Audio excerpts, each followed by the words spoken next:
on n'arrive pas à aller jusqu'à l'âge de la retraite, déjà quand c'est à 60 ans, 62 ans, mais 64 ans, ça va être encore pire. Par exemple, moi j'aimerais bien avoir une discussion avec votre patron, avec monsieur Bouygues. Est-ce qu'il pense qu'il y a un maçon, est-ce qu'il pense qu'il y a un couvreur, est-ce qu'il pense qu'il y a un zingueur, est-ce qu'il pense qu'un charpentier dans l'entreprise Bouygues, mais aussi dans les sous-traitants, va pouvoir aller facilement jusqu'à 64 ans. Qu'est-ce qui apparaît en 1984 quand on interroge les salariés? Il apparaît que 12% des salariés disent qu'ils subissent une triple contrainte physique, c'est-à-dire porter des charges lourdes, se baisser régulièrement. Aujourd'hui, on peut se dire, après 40 ans de robotique, d'informatique, de numérique, tout ça va s'être allégé. À l'inverse, on est passé à 34%.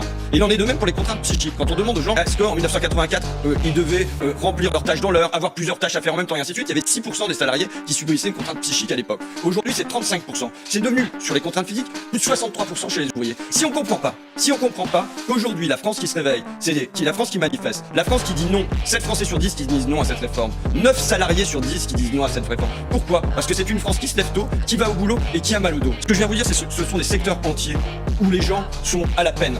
Ce sont ceux qu'on a appelés les travailleurs de la deuxième ligne. C'est ceux à qui Emmanuel Macron